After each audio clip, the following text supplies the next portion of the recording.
What do we know about Britain's role in slavery? Mostly our focus is on claiming the credit for ending it, with heroic stories about William Wilberforce and the abolitionists. We remain painfully unaware of Britain's transatlantic slave trade. Now, London Mayor Sadiq Khan has backed proposals to build a British slavery museum in London to help challenge racism.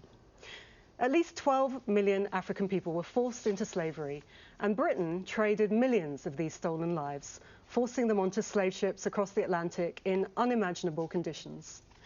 Britain grew wealthy because of its transatlantic slave trade, which powered the Industrial Revolution and helped build the banking industry, as well as the nation's ports, canals, roads and cities. We shouldn't shy away from an honest conversation about this, and a new slavery museum in the capital could be a cornerstone of that discussion. Of course, it won't make racism disappear, but it can help us understand where racism comes from. It can help us understand Britain's history as a slave trading nation, and it can help us understand the responsibility Britain has for global inequalities that are still playing out today.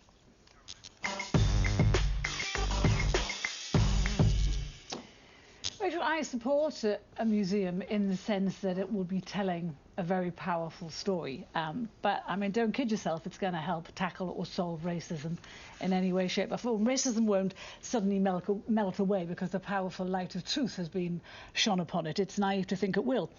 And the fact of it is, the very people who need to learn about racism and about where it came from are not the kind of people that will go to a slave museum in London or in Liverpool, because, let me finish, because they don't care. They're not empathetic, they're not sympathetic. But let me make a point and then I'll shut up about it. You know, I think we've got to stop 200, 300 years on. We've got to stop beating ourselves up about the slave trade. We were not uniquely oppressive. Our history was not exceptional. We were doing what you have just described. Well, let me finish.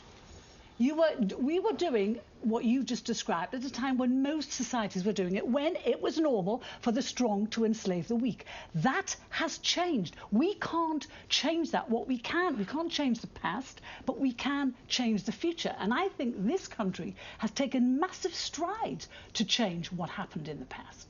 But we can't blame people today for what happened in the past. Can I ask you a question? Carol, when was that moment when we so beat ourselves up about the slave trade? For example, can you name a single person who was enslaved by the British?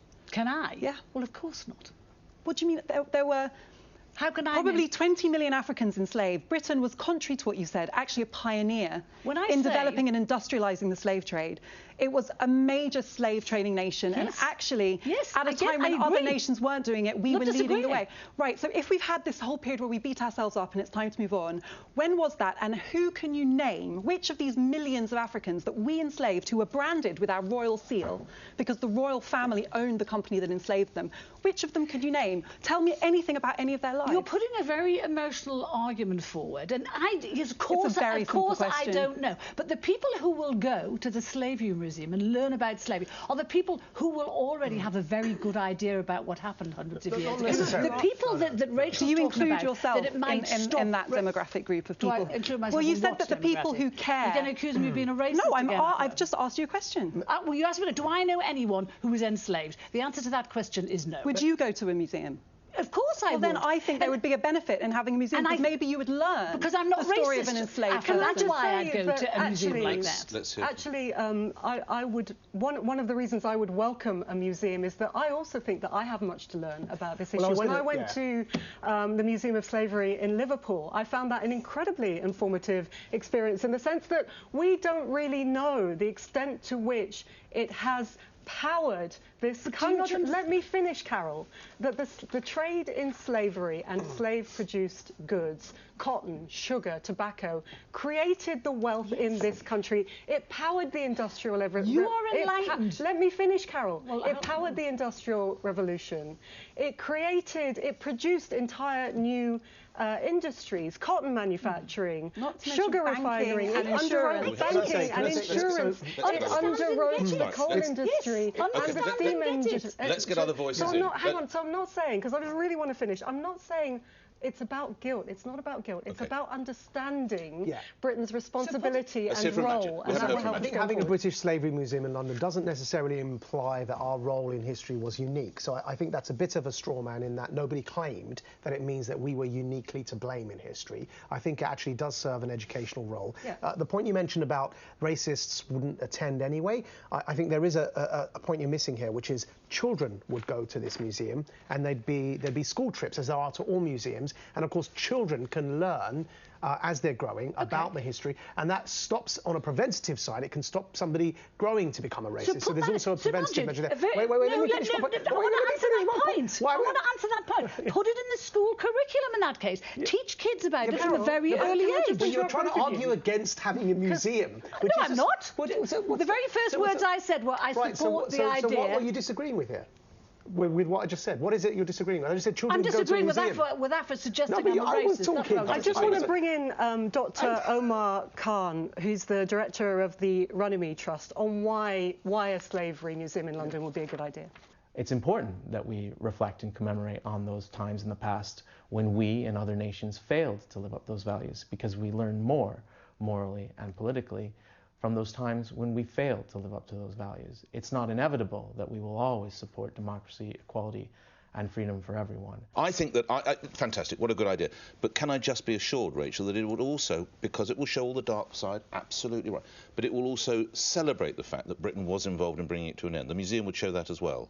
I don't think we're short of that, though, Nick, because so the museum wouldn't show that? Everybody can name William Wilberforce. OK, but will the museum show that? Well, it should show the whole story, shouldn't it? I think one important chunk of what we're missing here... Will it show the role Britain brought? I'm sure that it will... You don't think it needs to? I am sure that it will mention William Wilberforce. Although, let's be honest, let's also mention all the black people who were part of ending slavery. Why can't we celebrate something this country did? Because we've missed out already. Because we've missed out the people who resisted and revolted for hundreds of years that led to the eventual abolition. I also need to issue an and that's important too. We don't know anything about that. On mea culpa. Last time we discussed this about slavery on this show, I did erroneously say that Britain needed a slavery museum. Of course, there is one in Liverpool. I was corrected by the Museum of Slavery in Liverpool themselves online, so I do need to say thank you for that. We should all visit. And to back on Rachel's point, what she just said, it was not, to be fair, it wasn't William Wilberforce that actually started the end of it. It was the Black Rebels. It was called the Night of Fire in 1791. I genuinely...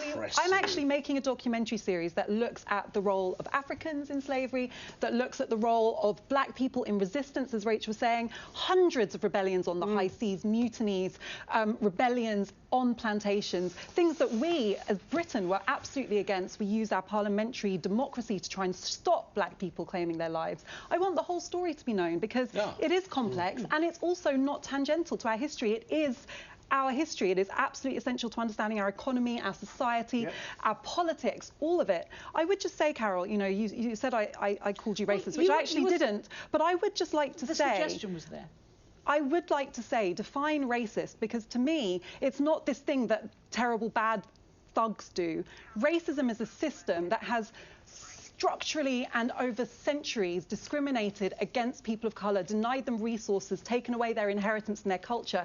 And if you're not actively fighting that, then you're part of it and you're complicit in it. And that's something that people also don't understand. And another excellent idea as to why we should have a museum. And I actually don't think that this slavery museum, while I think it is a great idea, it's not enough. No. I want a museum of empire, of all of the ways in which Britain engaged with the world and in many ways took away people's self-determination. I want the whole story, not just the bits. Have you watched Zulu? I gave you the DVD. I gave you the DVD. Have you watched it yet? You just asked me a question, but then you talk. You just asked me why I thought you suggested that I was racist. You actually asked me if I would visit a slavery museum. Well, you were saying you didn't believe for one second that I would. It was because you were saying because I'm not interested. No, it was because you were saying they would visit. So that's why I said. No, I was saying racists would not visit a slavery museum. You talked about the people who'd visit, and you said they. That's why I was asking you. Well, so should I have said they and I? Let me correct that. They and I. Okay. Okay.